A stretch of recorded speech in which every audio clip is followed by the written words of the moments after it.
thegearnetwork.com. The following is a presentation of the Gear Radio Network. This is Roxy from Vixen, and you're listening to All Bets Are Off with Robbie Vegas. Rev it up, Robbie.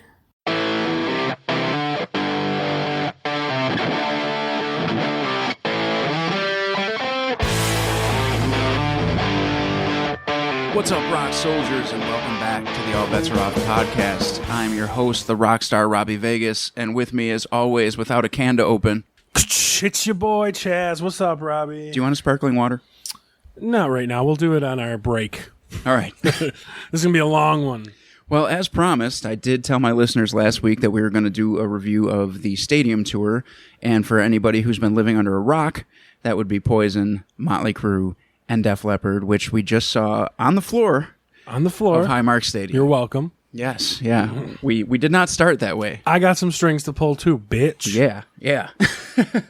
So, yeah, I mean, just overall, real quick, before we even go band by band, like, I had a great time. Oh, fantastic time. And one of the biggest surprises, honestly, was how many fucking people were there. Oh, my God, yeah. I was surprised, because it's a stadium show. We've seen both these bands plenty of times. All three of these bands. I was going to say, did you forget one? In different, I just want to say, in, different instances, like Motley Crue and Poison together. Poison and Def Leppard together. At, music sheds. Yeah. This was a stadium, and just adding that one extra band, or the 3-year hype, perhaps. I mean, I'm not going to say, it wasn't sold out, but it wasn't far. It wasn't far from being sold out, for honestly. sure. And that was surprising to me. I mean, I went to Metallica the next day. Mm-hmm. Maybe more people, but Barely. Still, you wouldn't think Def Leppard and Motley Crue would draw as much as Metallica. Well, I'll tell you what. So, it was also a Wednesday. And no, he wasn't there. For being a Wednesday night, I was even more blown away because I was looking around going, wow, it's really packing in. It's really packing in. And by the time the sun started going down, it was packed. And a lot of ladies. Yeah. Yeah. A lot of, not the same at Metallica. I can imagine. Not the same. There was women everywhere at Def Leppard, Motley, and Poison. It felt like the 80s. It really did. Because that's how old the women were. 80? Yeah. There was actually not. It was a lot of younger people, younger than us. I mean, I know some 11-year-olds that went. Yeah. We were definitely not the youngest ones there. No. And there was just such a wide range of people. There was whole families. There was... a lot of people in their 20s that just, watched The Dirt on Netflix and were like, we got to go see Motley Crue. Or just pour some sugar on me. Right. Which is great. Yeah, that's fine. Went to a stadium show. Yeah. And we're not going to see any 80s bands like that in our lifetime do that again, probably. Unless they just keep on rolling this train. Yeah. I mean, but are we going to see, different lineups or, you know what I mean? It won't be like we just This is cool. saw. This was a big deal. I'm glad it went on. If you think about it, those are the 3 biggest bands of that time. You're forgetting your boy. My boy? Bon. I'm not forgetting. You're forgetting Bon Jovi. But, I mean, he's the 4th. So, I mean, that's... I mean, honestly, I was thinking about it. If you think about, 1991... Those are the 3 huge bands. Yes. Poison coming off of Flesh and Blood, Motley Crue coming off of Dr. Feelgood, and just Def Leppard in general. Def Leppard? Def Leppard in general. At that point. I mean, 1991, 92, they're the biggest bands in the world. I mean, even Bon Jovi was cooling down at that point, going solo. So, perfect 30 years... from that, well, the tickets went on sale, I think, 24 years since, but it took so long for the show to happen that it ended up being a 30-year anniversary. Well, they also didn't stop reminding us that they'd been waiting 2.5 years to do it. I think every single band brought it up, and Motley Crue might have brought it up 20 times. Yeah. Well, because Vince is upset. He's been trying to get in shape for 2.5 years, and he almost did it. To be honest with you, we'll talk more about Motley. I want to talk about the bands in order, but just a spoiler alert, he wasn't as bad as everybody said that he was going to be, and that's all I'll say for now. Okay, we'll leave it there. Spoiler alert, we didn't watch the opening act, whoever it was. I forgot. It was a name I recognize, though. Classless Act. That's a Vince Neil. He likes those guys. Okay. I think he appears on some of their songs. Oh, I didn't know that. On studio. So, we skipped them. And, spoiler alert, we also skipped Joan Jett because she went on at 4:30 in the afternoon. Yes, she did. We showed up at about 3 o'clock. Yep. And we just wanted to have some fun. Yeah. We're in Buffalo. It's tailgating time. Yeah, we just kind of hung out, and I'll be honest, like, none of us are really Joan Jett fans. Right. So. I like her, but it was not enough to run in. Yeah. We wanted to tailgate, and we made our choice. So obviously, the first band that we saw was Poison, which was really strange for me because every time I've seen Poison, it's been such a stage show, and it's dark, and there's fireworks, and there's confetti, and with them being, you know, that early on, it was so bright out. It was hot as hell. We were baking in the sun. And at this point, I didn't pull my strings yet. We were in the 20th row, the 300 level. Yes. So we were far. But they sounded great. Sounded great from up there. The sound was great even up there. So Oh, yeah. props to either. I think it's the Highmark Fields stage because they had the same exact stage for Metallica. Yeah. So it's their own stage. So, I mean, fantastic even up there. And even though Poison was so far away from us, they played to the whole room. They really did. They really did. And, you know, we've said this before, but since we're just talking about Poison again, they're still, like, better than ever. A lot of people were saying that they were the show stealers in a lot of the other stadiums that they played. And I can honestly see that. Yeah, well, because they probably went in thinking, oh, fucking Poison. Right. Oh, CC DeVille sucks. Nah, bruh. Yeah. He does not suck. Oh, my God. CC Solo was so good. He's probably the second best guitar player we saw that night. Yeah. Even though I love him, but Vivian Campbell's there. Right. So, I mean, it's Right. hard to surpass that. But Yeah.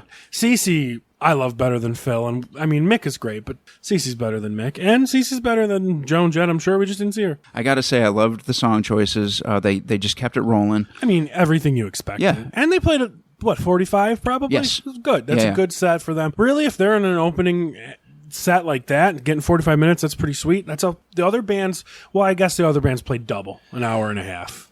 Did Motley play that long? I was Yeah. going to say. I couldn't remember how They both long played about a buck and a half. Okay. So, because they're the big attractions. We knew that. Yeah. I think the tour was actually announced first as them two.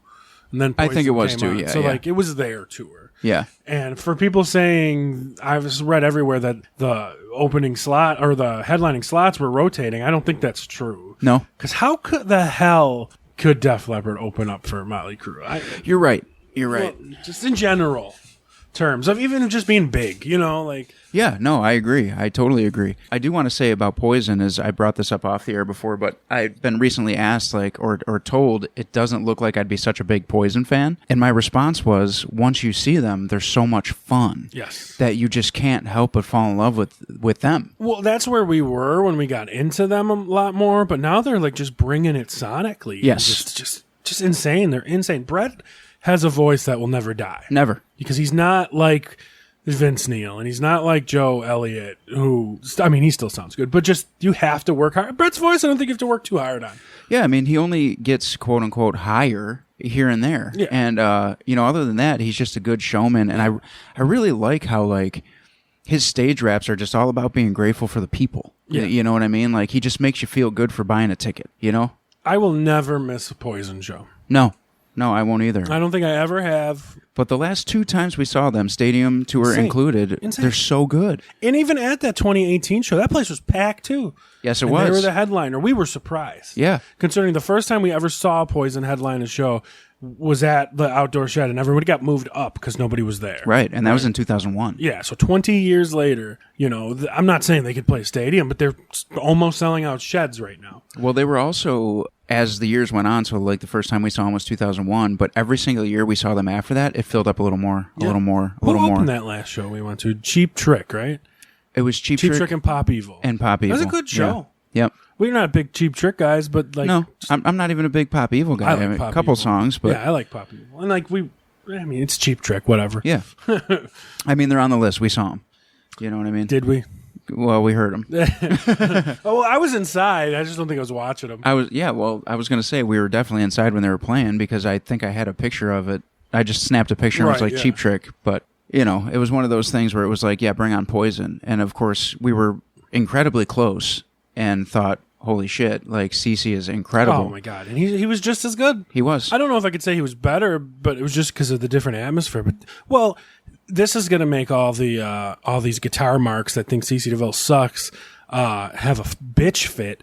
But during his guitar solo, he did Eruption note for note in tribute of Eddie Van Halen. And he nailed it. And all these guitar heads will be like, no, C.C. DeVille cannot play Edward Van Halen. Yeah, check the tape, bruh. It sounded incredible. Didn't miss a beat, not a note, nothing. It wasn't sloppy. Nope. It was good. He just flew into it and flew right out of it. Yeah. The whole intro, the whole tap part, which the tap part's the easy part. We all know that. But to like now that speed without a beat, dude, he's so good. He just blows my mind every time how much better he's gotten. Do you think there's any Poison songs that you would love for them to play live that they never do? Because we've seen them a lot. Like, it's getting close to 20 times. Yeah, but you get the same set. Well, that's why I'm asking. I don't know, because I'm not as big into them as you are with deep cuts, but I would like to hear some more of that stuff off of, like, Power to the People. Yeah. I like those 5 songs, whatever, or 5 or 6, whatever it is. I like all of them. Yeah, me too. And, like, we got to see them do, I think, a couple of those on that tour. Yes, we did. But they're just forgotten. Well, we also got to see, I don't know if it was the Power of the People tour that we saw those songs on, but we definitely saw some of them. But we also saw the Hollyweird tour. Which is probably that tour. And they did Hollyweird and Rockstar, which were good, I swear I remember tunes. seeing CeCe do I Hate Every Bone in Your Body. But yes, mine. we did. Okay. We did, because I've seen that twice. Yeah. So I don't know Well, that's the thing. I would like to see CeCe sing a bit. Oh, yeah. Because I like the songs he's did in Poison, and his Samantha 7 album is honestly a top 10 album for me. Yeah. So, like, he doesn't have to do any of those songs, but he could do Home or Emperor's New Clothes or Hate Every Bone in Your Body or Living in the Now. Well, on a stadium rating of 1 to 5 stadiums, what did you give Poison? Poison, well, if we're going to be objective because of the whole show, they're going to get a 4. Okay. You know. Yeah. I didn't have as much fun as the last time we seen him. Wasn't as long, but like we were also in the 300 level at the time. But after that, I pulled some strings and we wound our way onto the floor. And pretty close too, like not even like far back on the floor. Like we're pretty up there. Yeah, I mean it's probably it's at a football stadium, probably on the 30-yard line. Yeah, I'd say. Right? Yeah, like perfect. Yep. And there were seats at this one. Yes. There were not seats at Metallica. I heard. By the way. I heard. But there were seats at this one. So, like, you know, we didn't have assigned seats. It was kind of a fend for yourself. Yeah. But we fended and we found good seats. Good spot. Yeah. So.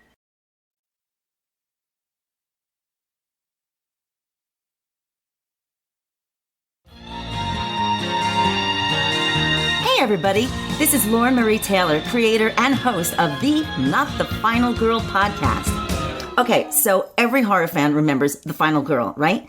You know, the one who can outrun and outsmart the Jasons, the Michaels, the Chuckies. I think you get it. But what about the girls and, the guys who met with an untimely end? Those of us who were tortured and tripped, dragged and killed. Don't we deserve some props?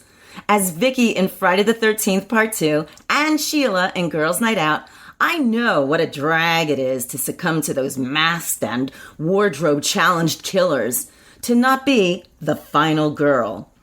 On my new podcast, I'll be chatting with other women of horror who share the same fate.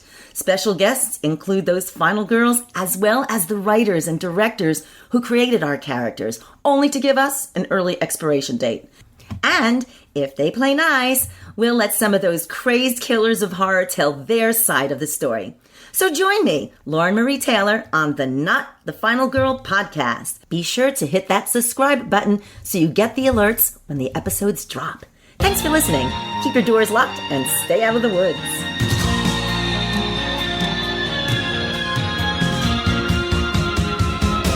Okay, so Motley Crue comes up. Little weird because they have a nice stage set up, but it's bright as fuck. Yes, like out. Yes, even when Motley came on, it was still really like light it didn't get dark for Motley Crue until like the last 2 songs. Yes. So by the time they started, they played an hour and a half. Mm-hmm. So the time that started, I mean, it's fucking what time did they start? 7?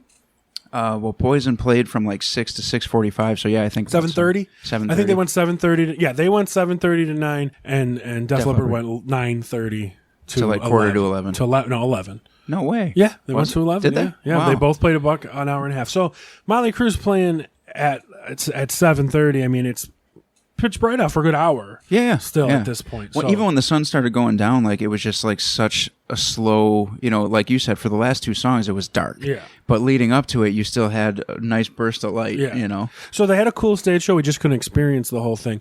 Behind us, they did this big cool intro with like all this red smoke and stuff. Yeah, it covered the whole floor crowd. It covered so bad that I was seeing videos from people that weren't on the floor that you could not see the stage for 25 minutes. Get out of here. Yeah. I didn't know that. Yeah, you could not see the stage for about 25 minutes. Because it cleared pretty quick for us, but it was billowing out from behind us. So. I saw some videos where it's not a given exaggeration. You could not see anything. Wow. So that's kind of shitty for them people. We pull some strings and get down on the floor then. Yeah, bitch. like us. Fucking losers. Well, I got to say, though, that was pretty cool. So it starts with like a fake newscast. Yeah. Spoiler if you haven't seen the stadium tour yet, why are you listening to this episode? Right. But anyways, it's like a fake newscast, and it's, I wanted to laugh because now, mind you, Motley Crue, came out in 1981, and the newscast was saying the future is ours. Yeah. And so I got kind of a kick out of that because I'm like... Especially because back in 81, I think Mick Mars was 56. Yeah, right. So... I don't even know if Mick was there. That looked like an animatronic person to me, but... I think Chuck E. Cheese moves a little more than Mick Mars. Right. So, great. Now his phone's going off. Sorry, it's Wednesday 13. He's texting me. It's on mute. All right, fine. He wants the scoop on the stadium tour because his tour is starting soon. But so that was kind of cool, and I like that they put like the name of each city that they're in the newscast. Thought that was cool. How do you know? What if it's about Buffalo on the whole way? Yeah, that'd be great. Yeah.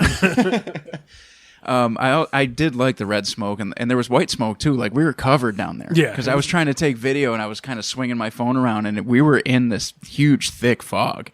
That could have been all the people getting stoned. That could have been that too. Man, I got to say, like when it kicked and they hit the stage, it was exciting and it was cool, and like Vince started singing, and I was like, okay, well. He doesn't sound like the worst I've ever seen him. I mean, I'm honest. It's the best I've ever heard Vince Neil. Yeah. But that doesn't mean it's good. Well, that's what I mean. Like, I've seen, that was my combined, not just Crue, but between Crue and Vince Neil, I've seen the two 9 times. So I'm probably just there. Yeah. 2. And I was going to say 7. I don't think I've ever seen Vince, so maybe. I saw Vince twice by himself. So that would be why. So that was my 7th Crue then. Yeah. So, I saw Vince by myself twice. You did? He opened up for Poison. Oh, right? That's right. And then didn't he play at Thursday at the Square? Yes. Okay, so I am. So between the 2 9. Yeah, I'm exactly. Because that was Poison, Skid Row, and Vince Neil. Yeah. Yeah. Shut up. Right. So he was better. He was better when he sang the words. He was better. He's hitting some of those high notes. He did. To the point where I think he actually was doing it because they weren't crisp. They weren't terrible. Right. But they weren't like, pitch perfect. Right. Which makes me believe that he was doing it and he was working on it. The thing about Crue is they definitely had a great stage show because of that. Because I think they knew, well, Vince can't do it the way that we want him to, so we're going to put on a great show. Well, is that the whole theme for their career? I mean, because anytime we've seen Vince in the past 20 years, he's been garbage, and I would not call him garbage. Well, I can't say that though, because when we saw Crue with Aerosmith, Vince sounded good. I don't know about that, dude. He's always sounded garbage live to me. We just have a good time. Yeah, maybe that was it. I mean? Maybe I'm seeing it through rose-colored glasses. Yeah, I don't know. Just have a good time. Like, we're going to look back at the show in like 2 years and be like how sweet it was and probably not nitpick how bad Vince was. I think, because I don't think he was horrendous. I think the worst thing was that they did not have any cocaine or something because every song was super slow. Well, not only that, but then so they were playing a little slower, and then sometimes Vince was singing faster. So yeah, he was getting off. Yeah, right. so they were losing the beat. Like Vince wasn't in time. So it's not that he sounded the worst I've ever seen him. It's that the band was playing one speed and he was singing another, and it happened at least once in every song. But during Dr. Feelgood, it was almost the whole song. Dr. Feelgood was a train wreck. Yeah. That was a train wreck. Yeah. It almost could have ruined if they would have continued on that pace, that show would have been ruined. Ruined, yeah. But they found it. Yeah. They got back. One of the smartest thing they did, they had these 3 lovely ladies on stage dancing and stuff, but these girls were actually singing, well, maybe actually singing, but that was helping with some of the backgrounds and the high notes and stuff. So that was smart. Smart play on their part. Yes, I noticed that too. At first I thought they were just dancers, and then I noticed they kept pulling out microphones, and they were doing all the backing. From where? I don't know. But I will say, Yeah, Dr. Feelgood was scary bad. Yeah, that was really bad. And I don't know why just that song. And that's their biggest... that song, I don't think has ever sounded good live. Well, I want to bring up one thing that Nikki Sixx did that I thought was really funny. He's giving a little stage rap. He's standing at the front of the stage, and he looks down at this kid who's probably in his 20s, maybe early 30s, and he says, "Here, you want this towel?" And he was, drying off his forehead and wiping sweat off, and the kid's super excited, and he throws it to him, and he goes, "Compared to the one I gave to your mom in 1987. True story, maybe. So it's probably his son. Yeah, maybe. It could be. It could be. Were they here in 87? Who knows? Probably. Bum, bum, bum. Somebody asked Steve Harvey to do a DNA. That's not what he does. It's Maury. Maury. Steve Harvey is Family Feud. He had his own show, though, like that. I think he did, yeah. He did. So one of the things that stuck out to me about Crue was their set list was pretty cool. Yes. I mean, they did Livewire, which surprised the shit out of me. Mm-hmm. Saints of Los Angeles. I mean, that's pretty much a deep cut, I feel. Yep. They did a bunch of their covers. They did a bunch of their covers in a medley. Yeah. And they did another one that surprised me was Primal Scream. I mean, I could have lived without it. Yeah, that was surprising to me, too. Kind of a boring song. Yeah, like that one almost lost me, to be honest. Like I was like, oh, it's cool that they're playing that. And I think that was right after Dr. Feelgood. It was. So it was kind of like shitty song and then Primal's shitty version of the song and then Primal Scream. Right. So when they did Shout at the Devil, they did the 97 version, which I like better anyway. Yeah. That's the way to go. They also did The Dirt, and they had Machine Gun Kelly rapping on the Tron. But that's a career-spanning set list. Yeah, it is. So to be quite honest, Yeah. of course, nothing without Vince. Yeah, and yeah. nothing from New Tattoo, right? Unless No. the cover. The covers, Anarchy in the UK. Yeah. So I guess so. But we're marks for that 94 Crue album anyway. Oh, my God. So- yeah. Oh, my God. It literally might be maybe my second favorite Crue album. You like Shout. I like Shout at the Devil. Oh, and I like Shout at the Devil. So it's hard to beat that.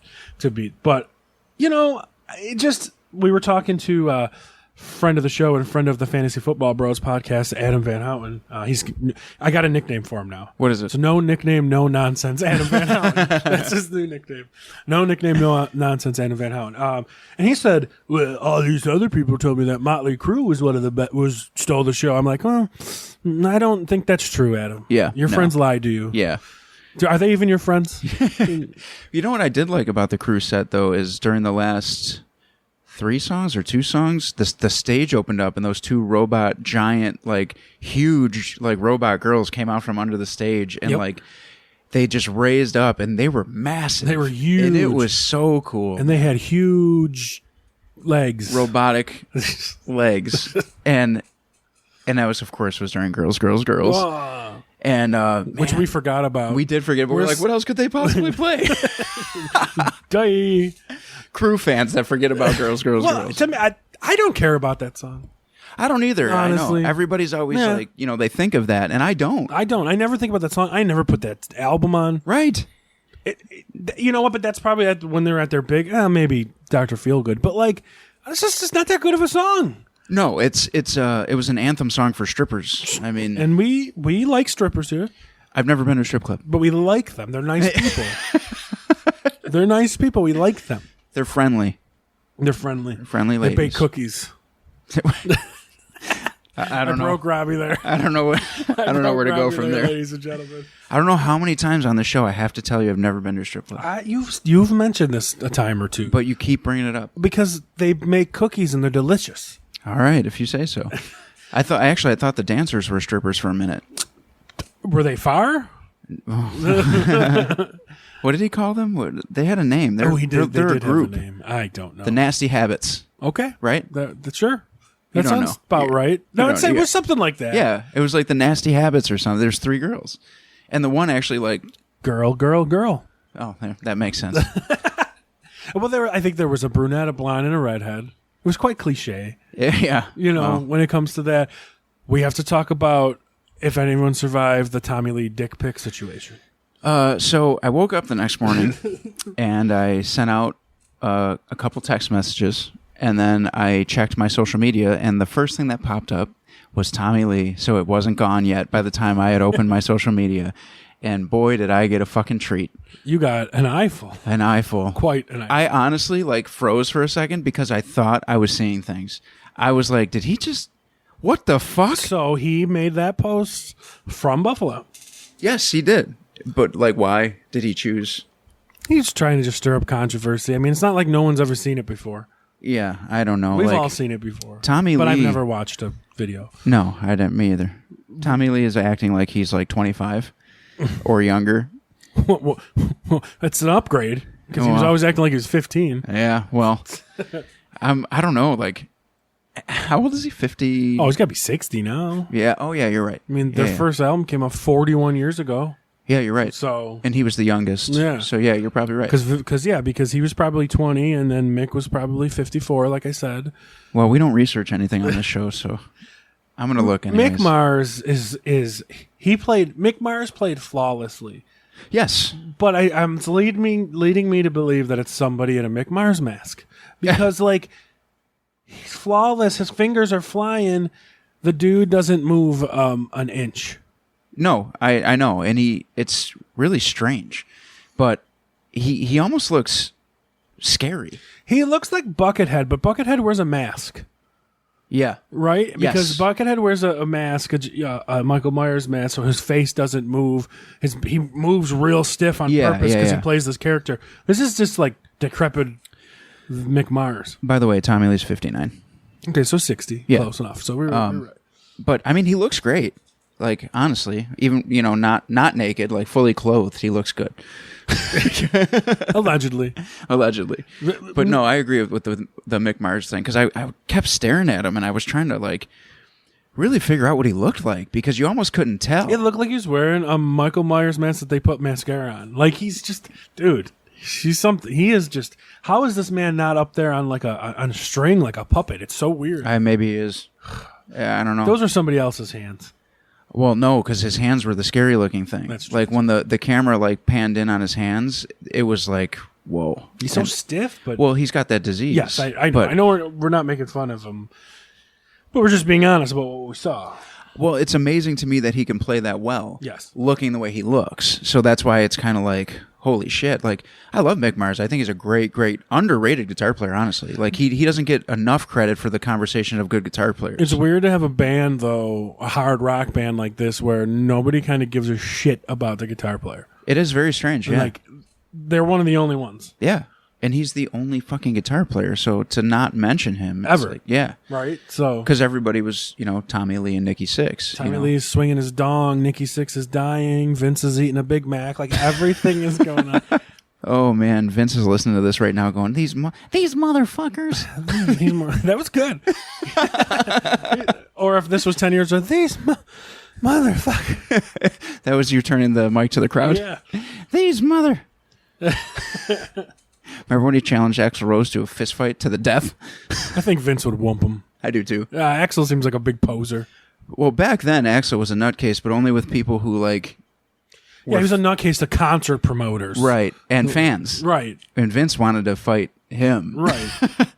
He was a nut. You know what? I know James Hetfield just erupted into flames. We're not playing tonight because my voice hurts. Right. Yeah, and here comes the riots. Right. Which was 30 years ago last week. Was it really? Those riots in Vancouver or something? Wasn't that the tour was GNR, Metallica, and Faith No More, right? Stadium tour, yeah. Yeah.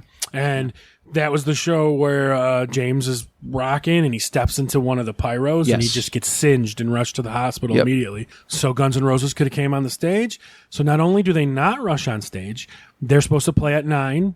Metallica probably goes up in flames at like 8. Yep. Guns could have ran up. They didn't take the stage to 11:10 and then stop 3 songs in. Yikes. Because that's your boy Axl Rose. Yikes. Yeah. And riots ensued, and good for them. Yeah, right. Good for the Canadians, because to rile the Canadians up, I mean, it takes a lot. I know. Mitch Lafon is such a kind man. Right? I mean, they probably threw poutine on the ground. Mitch probably had hair to his ankles. God. I got to say, though, when Crue ended, I was happy. Like, I don't mean like happy as in like, oh, good, they're done. I mean like, good show. This whole time, it's funny because like, you talk to me in 1998, I love Motley Crue and I like Poison and fuck Def Leppard.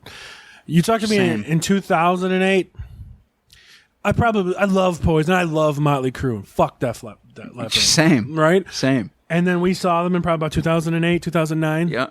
And first time, things slowly started to change every time. I remember going to that Poison Def Leppard show with you and with some skanks. Accurate.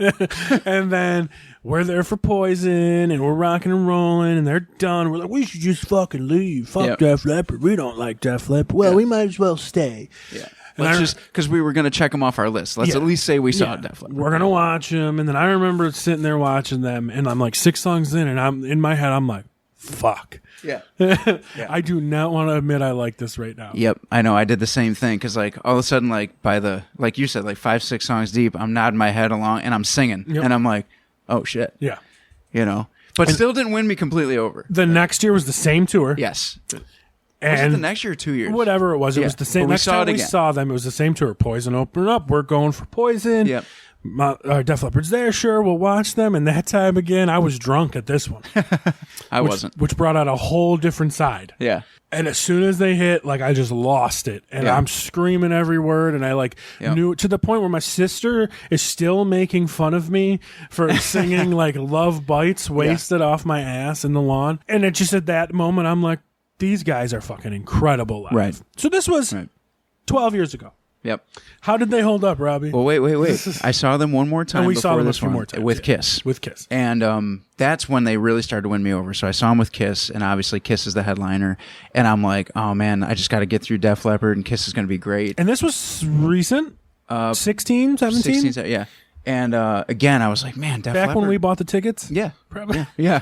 And I was like, man, Def Leppard is really good. And that's when I finally started to listen to them more outside of just their shows. But this time, when they took the stage at this stadium tour, they blew me the fuck away. Absolute insanity how these old fucking men, they're not that much younger than Kiss. No, they're not. Because they came out in the late 70s. Like 77, I think. Yeah. So, like, there's just the 5 of them. There's no chick background singers. No. Maybe they bring a piano player up. No. It was... No, they didn't do that. No. Because they don't really have a piano song. No. The acoustic songs they did, Yeah. they just moved Rick Allen to the front of the stage, and he had like a little mini percussion set. So these 5 old dudes, I think it's Vivian, but he's still old too. It's not like he's young. Are they that? Yeah, you're probably right. They're old dudes. They're probably mid-60s. I just figured because they hit super young. But just think, if Tommy Lee's 60... Yeah, you're right. They got to be 5 years older than Tommy. You're right. You're right. So mid-60s. Find out how Joe Elliott... I was just going to say... So, like... Dude, they are so fucking good. And, like, what blew me away the most... So, Joe Elliott's 63. Okay. Yeah. So, a few years older than Tommy Lee, like I said. So, Paul Stanley's voice got shot when he was in his, like, late 50s.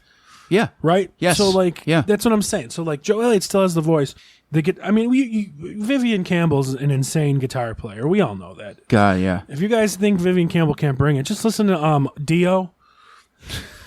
He was Dio's original guitar player. I mean, guitar playing aside, he was hitting some high notes as far as backing vocals are concerned. I feel he solidifies this band for me now because, like, he brings them that street cred. Yeah. Like, this is the dude that wrote Holy Diver.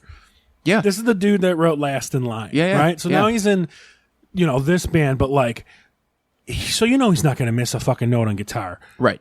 But, like, his voice, like, I don't think Rick Allen sings, so all 4 of them sing. And it's just, it sounds like there's 15 people singing. Yes. And it's just, like, every harmony is perfect. And, like, I don't even know what to say. My first thought was they come out on the stage and they start with one of their new songs, which is... No idea what it was, but it sounded good.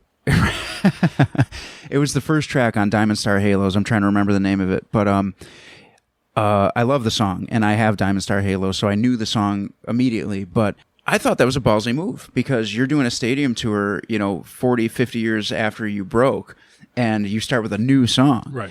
And didn't matter. Like, it was amazing. The crowd loved it, and Joe Elliott sounded so good. And he knows how to command a crowd. And again, going back to what you said. Calmly, yes. Calmly. Yeah, which is kind of strange. Like, yeah, because Brett gets a little wild and stuff. Yeah. Joe does not. He talks. He doesn't headbang. Dude doesn't run around. Nope. He sings and he talks. Because he's been there before. These guys have been headlining, stadium shows forever. Yep. He's like, oh, good day, 80,000 people. Is he Australian? I don't know. I'm great with my accents. Yeah. But, I mean, again, going back to what you said, though, like, when not being a huge fan, and it's not like I have a closet full of Def Leppard shirts or, like... I have zero. Well, I have Same. one I bought at a show once. I don't even have that. Yeah. But, like... It doesn't fit me anymore. It's one of those things where it was, like, that night, like, really, I was excited to see them because I knew the last 3 times I saw them in concert, they blew me away, and they were even... better. I think that's the good way to put it, because when Motley Crue finished, I was like, all right, that was cool, but like I know this night is going to end well now. And you're right, like it surpassed all expectations. Oh. And we had high ones because they were so good the last few And I times. wasn't even worried about them dying. Like, No. or the expectations like dying because they were going to be bad. Yeah. I wasn't worried. I didn't think you meant Def Leppard dying. Well, you never know. I mean, they're in their 60s. 60s is the new 35. That is true. They look better than me. And I'm 28. I just turned 21 last week. How do you think I feel? But honestly, like, that's not even a thing anymore. Like, being in your 60s, these they look, and a lot of these, I'm not just talking about the bands we saw on the stadium tour, but a lot of these bands that we still go and see are in their 60s, and they look and sound better than they did 20, 30 years ago. Well, we can't attest to how Def Leppard sounded in the 80s, but like, could they have been better? I don't even know. Right. I don't think so. Well, it's just like when we went to see the LA Guns. Phil is 65, and he blew me away. He stole that show too? Yeah, and honestly, he looked like he was like 40. And then what's the connection with LA Guns and Def Leppard? The connection? Yeah. Phil Collin used to be in Girl with Phil Lewis. I didn't know that. Yeah. Oh, okay. That's where they got both of them from. And Phil Collin wore a shirt. He did wear a shirt. It was open. But there was like a beater underneath there too. No. Yeah, he kind of had like a beater or something. Is that what was underneath. happening? Yeah. I couldn't tell. He was covered for once. I'm shocked. Got a little chilly that night. I understand. He's I don't know if he still is, but he was in a band with Cher Ross from Vixen too. Well, you should know. I mean, you're just on tour with the band. I know she's not in it, but Right. Anymore. Or temporarily. okay. But yeah, she was jamming with him. I can't remember what the project's name was, but yeah, her and Phil. I bet you she wears a shirt on stage. I would assume. Yeah. I did see Vixen when she was in it, and yeah. Only Phil doesn't wear a shirt. It's not in our experience. The highlight of the night, I think, for both of us, is when they did Two Steps Behind. Acoustic. That's what it is anyway. Yeah, but they just stood there on the very front of the stage, and it was after they played one of their new songs, which is also an acoustic song, and I said, they got to go into Two Steps Behind after this, and your brother was like, no, they're not going to do 2 slow ones in a row, and then it started, and me and you lost our shit. Yeah, we started like jumping up, waving our hands. Yep, taking our shirts off. Yours was already off, Robbie, let's be fair. Yours was off the whole day. Okay, I'm calling you out. I didn't have a shirt on Yours the whole was off the stadium. whole day. I put it on when we went home. I think Rick Allen was playing tambourine. Oh wait, no, he couldn't be. Wow. Too soon. Too soon. Was he even doing anything?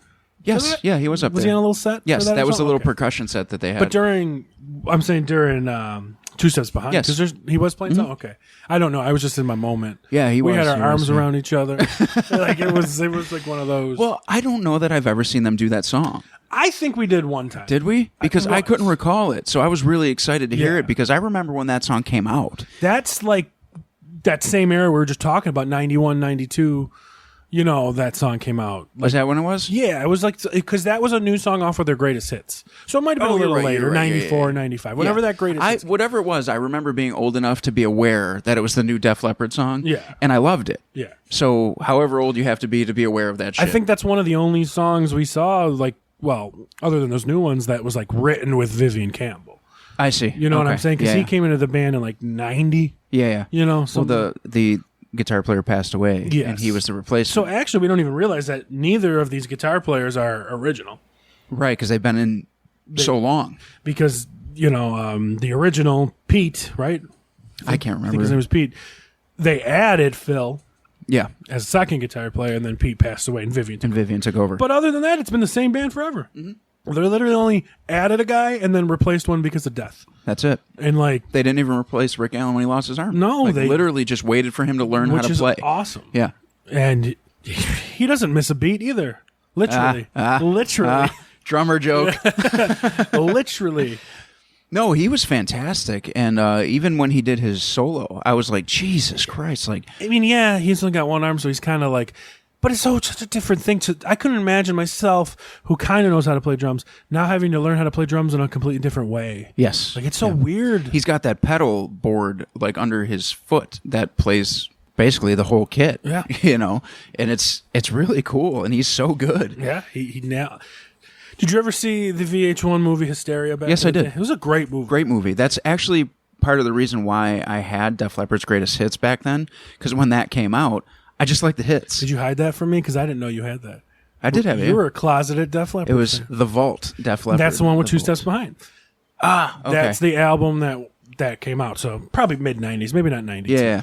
But, like, they're just so good. And I even said in my podcast, I'll repeat it here, if Def Leppard's ever coming to your town, people at home, just go. Yeah. Spend the money and go. Well, I was on the phone after the show, and the person I was talking to said, I was never a really big Def Leppard fan. Like, I don't rush out and buy any of their stuff. And I literally said, me too, but tonight you would have loved them. And that was the first, because honestly, I'm not making that up. Like, I was like, I knew the hits. Yeah. And like, but knowing the hits and really loving them are two different things. Right. Like, it was a CD you throw on for background noise while you were fucking cleaning your room, you know? I never did that. But like, I did. Clean my room. Oh, okay.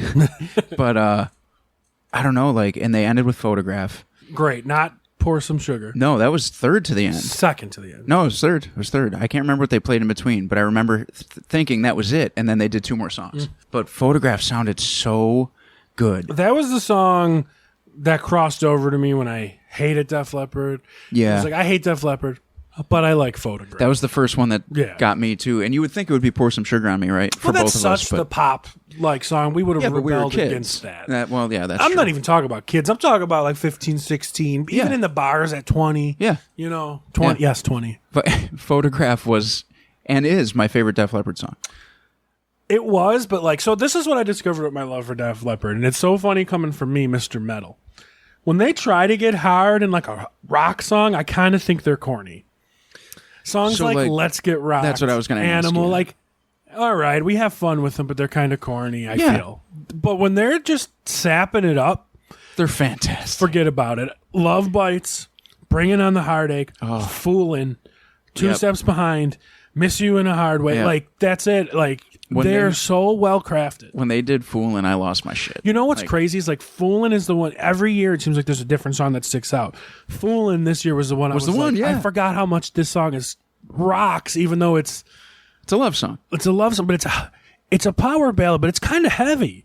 Yeah. And it's the same thing with like Bringing on the Heartache and Love Bites. Like it's kind of heavy. Yeah. And it's like when they go heavy, Animal, like it's. I don't know, it's lame. It's like I kind of giggle at it, enjoy it, but when they get serious, like those songs, Yeah. and they're putting everything into it, it gets me every time. It's like Foolin' is as much as a power ballad as Black Diamond from Kisses.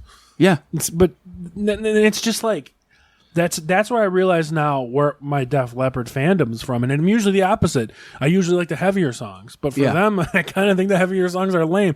I'm not talking their older stuff. Yeah, no, I know. But like once they entered their popular phase. No, I totally agree with that. Like 100%. And all the songs that you like rolled out there were my favorite ones of the night. Yeah. But honestly, ending it on Photograph was such a good choice. And I loved the I don't want to call it a stage show. I guess it was more like a background yeah, like the motifs. video show. I guess was really cool. It was just different photographs dropping the whole time they were playing the song of the band, From- of people in the crowd. from the 70s to Yep. now. And then people in the crowd wearing their Motley Crue shirts Yep. or their Bills shirts Yeah. and stuff.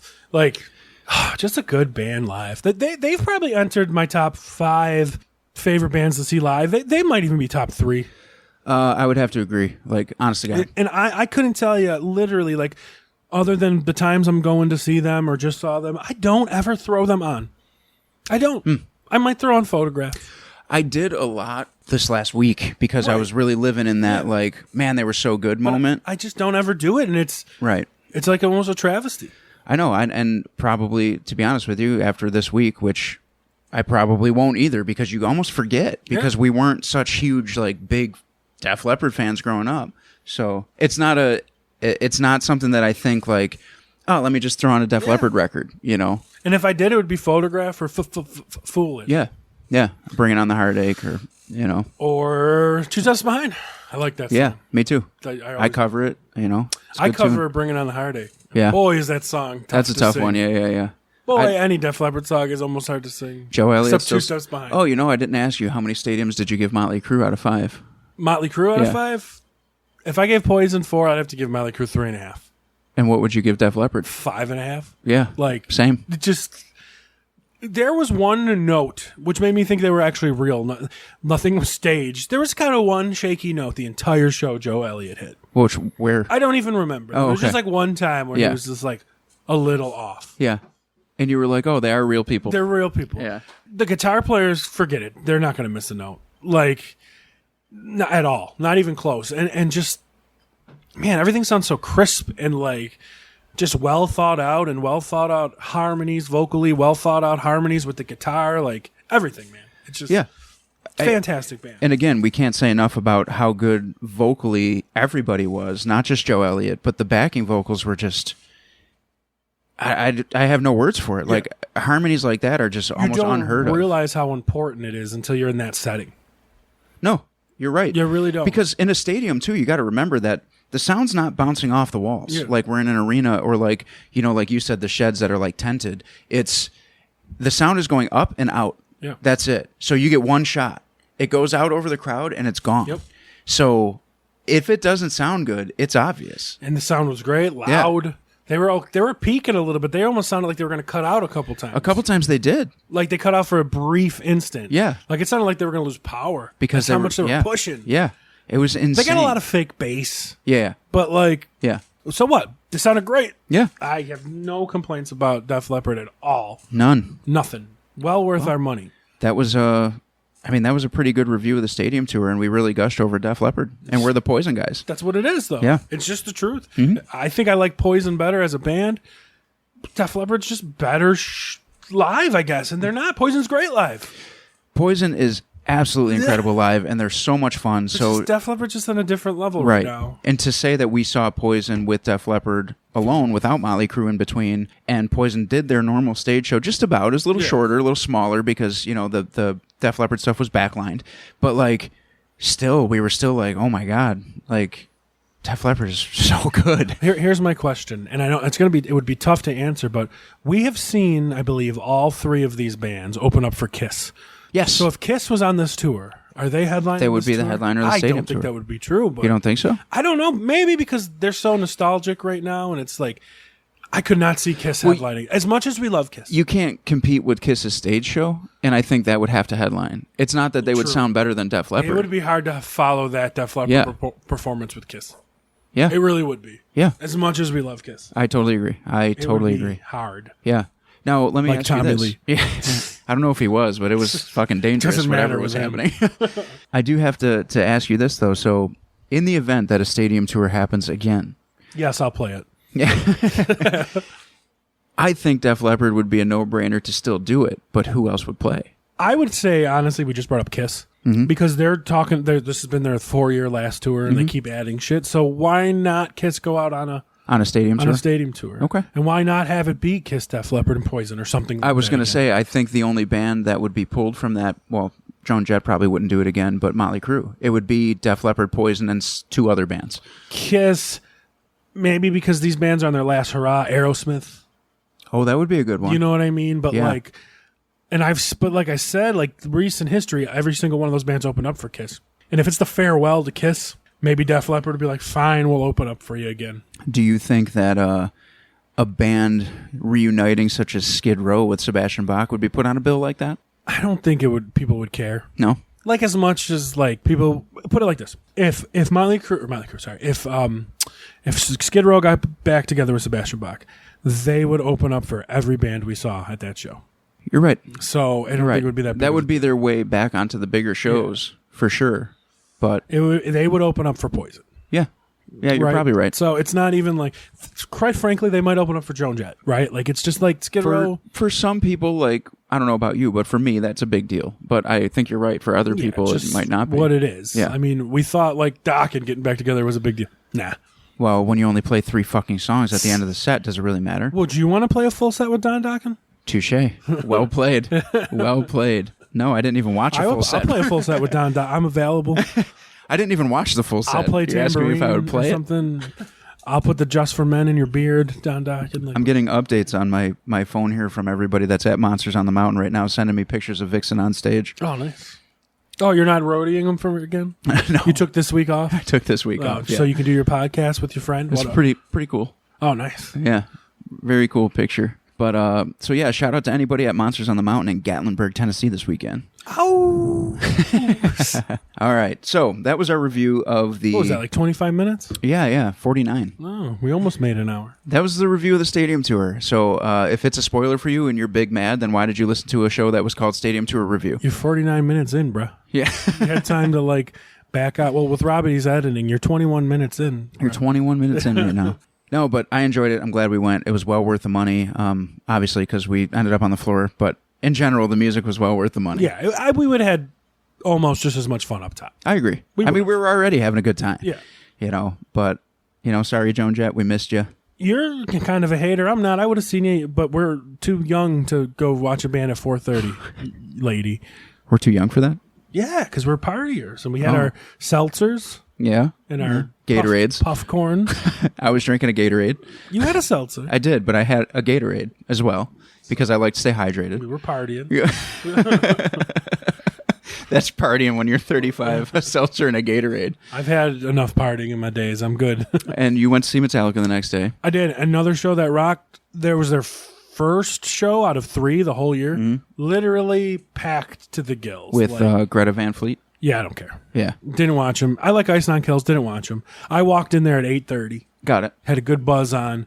I'm talking, since there was no chairs, I mean, there was people from the front of the stage to almost the back of the bowl. Oh, I bet. So like the sound booths. Yeah. And there was people right up to the top, all over right to the side of the stage. Like, Oh, wow. Okay. it was a mass of humanity. Yeah. Of people. And man, they were great. Like, Kirk messed up a couple solos, but like, whatever. Yeah. Nobody fucking cared. Yeah. What a set list those guys played, though. They opened up the show with, oh my God, why can't I remember right now off the top of my head? But it was, I'm going to have to look it up real quick. But they played a song from, Saint Anger. To open? Well, not to open, Oh. but like, he literally went up on stage and said, he was sitting there, he's talking to everybody, and he's like, so, Saint Anger, huh? And the crowd's booing, boo. And he's like, all right, how about we give it another chance? And everybody was like, boo.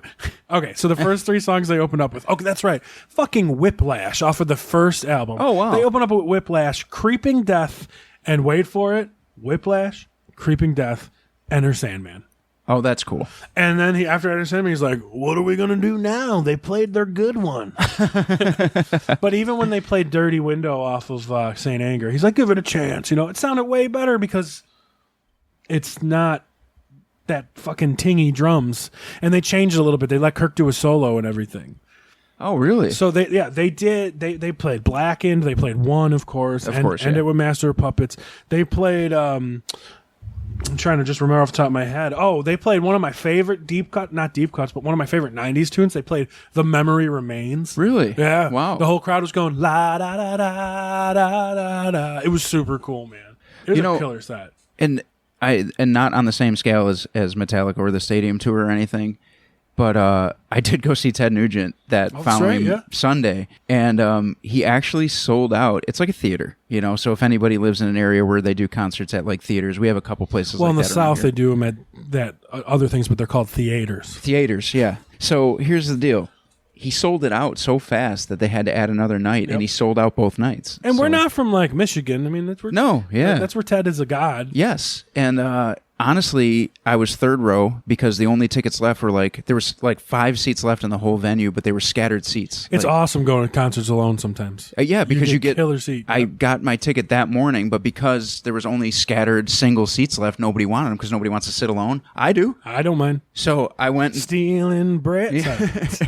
So I ended up third row, right by the stage, and it was an intimate venue to begin with, and he was incredible. Very offensive, very funny, and just He's 74 years old. Jesus. And he shreds that guitar like nobody's business. And just, you can tell he loves music. You can tell he loves rock and roll, and you can tell he loves playing his guitar. Even when he talks about it, and he held up each guitar, and he told you the name and the year and like about that guitar, and then he would ask the crowd, "Do you love my guitar?" And everybody would cheer, and he'd be like, "My guitar loves you."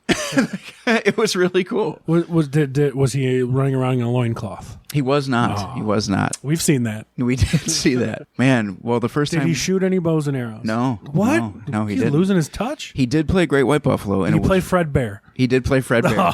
And such a lame song. I love it. You know what's funny is I always hate when he plays that song, but for whatever reason on Sunday I was like, this song's not so bad. I like this song. It's just lame. Yeah. It's written about a hunter. Right. That he was close with.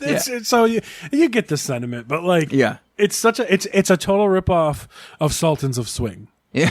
Too, like the music. You know, he's got a new album out called Detroit Muscle, and he played a couple songs off of it, and the musically, I was like, man, this dude is still wailing out these intense riffs. Lyrically, I wasn't a huge fan. I don't really care to hear a song about a campfire, but like... or Fred Bear. But like...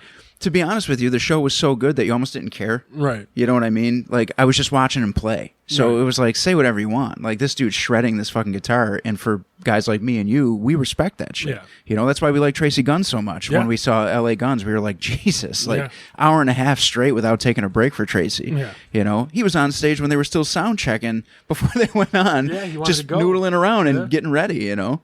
But yeah, Ted was really good, and I heard that the second night he was even better. He was all warmed up and ready to go. Wang dang sweet bootang.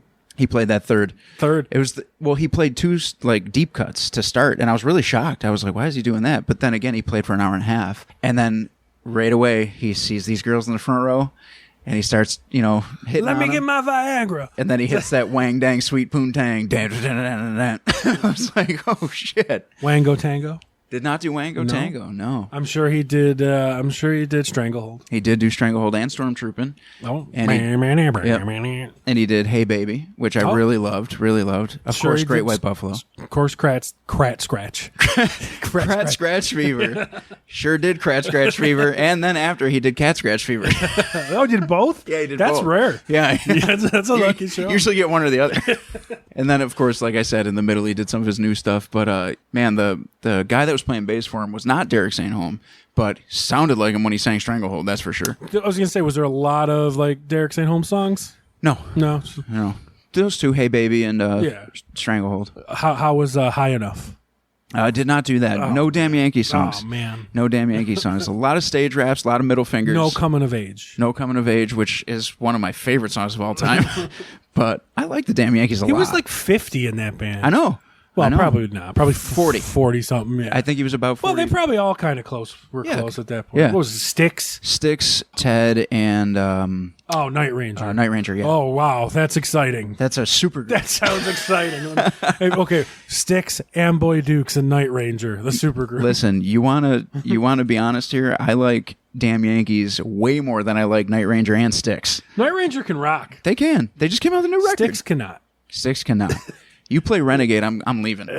I'm leaving. I don't want nothing to do with Styx. I'm sorry. There's certain bands that people are like, you're a rock guy, you must like Styx and Journey. I'm like, go fuck yourself. I can get down with some Journey stuff, but not Styx. I don't even like Journey. I don't like Journey, Styx, Bon Jovi, like AC/DC. I'm starting to like them a little more and more. I'd like to see them once. AC/DC? Yeah. Nah. I'd like to see them once. I like them a little more and more. Just straight ahead rock. I like You Shook Me All Night Long. Okay, who doesn't? I'm starting to like some of these riffs. I'm like, I used to be so close-minded, but I hear a couple of riffs, I'm like, ooh, that was tasty. These were bands that, like, I was almost trying to force myself to like when I was younger because they were like, well, you gotta like them because you're a rock guy, you know? I think maybe that's why we rebelled against bands. Like me, I rebelled against Guns. I rebelled against Def Leppard. Well, those were the bands that I just laid out were the ones I rebelled against. Even Van Halen for a while, I was like, get it out of my face because everybody shoved it down my throat. Right. And now I'm a little more into That's the Van thing. Halen. Like I'm saying, I'm just starting to slowly like some AC/DC stuff, and it's all natural. It's just stuff that I'm like, that was a cool riff. Like, what was that? Like, you were like, oh, that was a nice A to D to E. That's fine. Some of them's good. Some of them is good. Oh, that one was E to A to D. Are you stuttering over there? Yeah. Everybody who doesn't play instruments right now are going, I don't know. Fool. Hey, we made it an hour now, kind of. We did. We're coming up on the hour mark right now. Well, until I edit. We'll see. Yeah.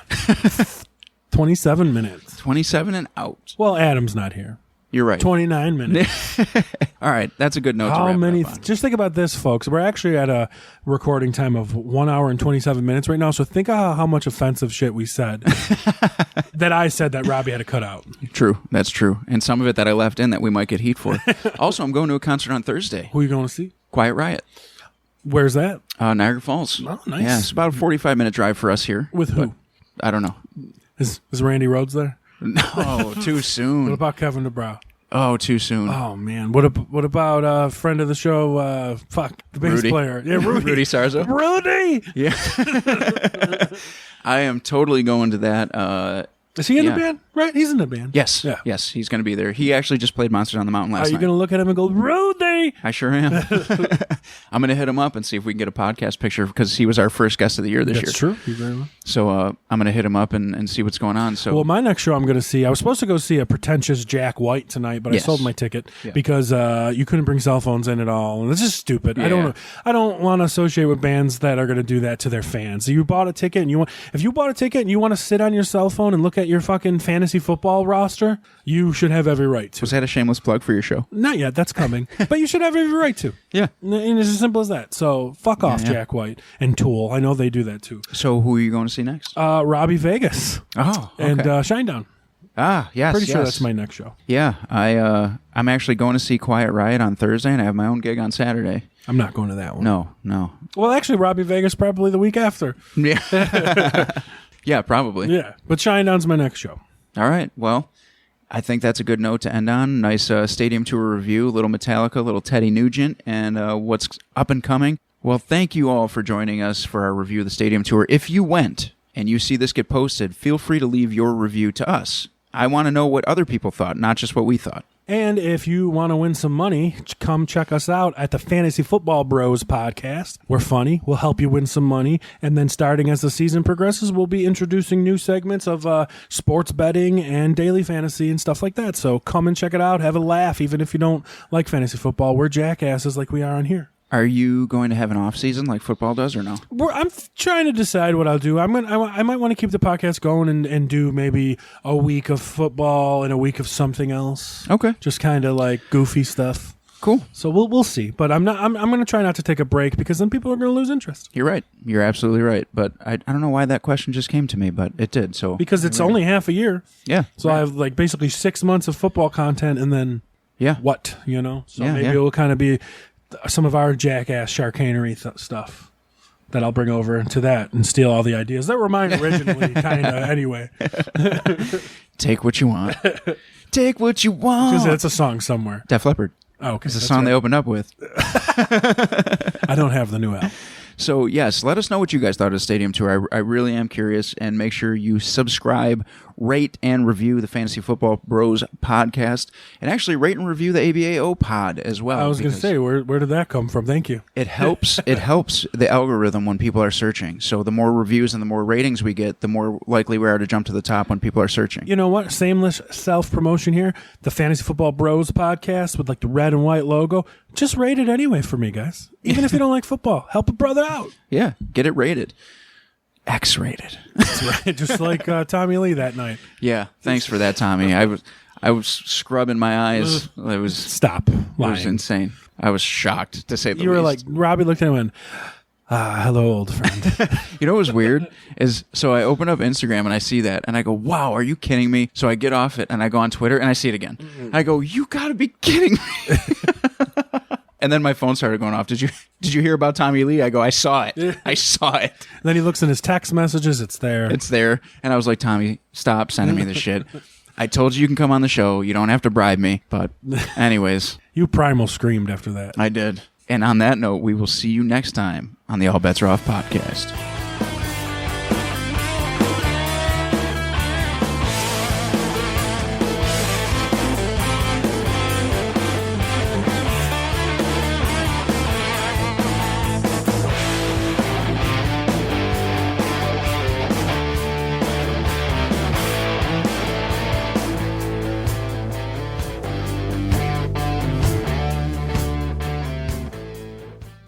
The preceding presentation has been brought to you by the Gear Network.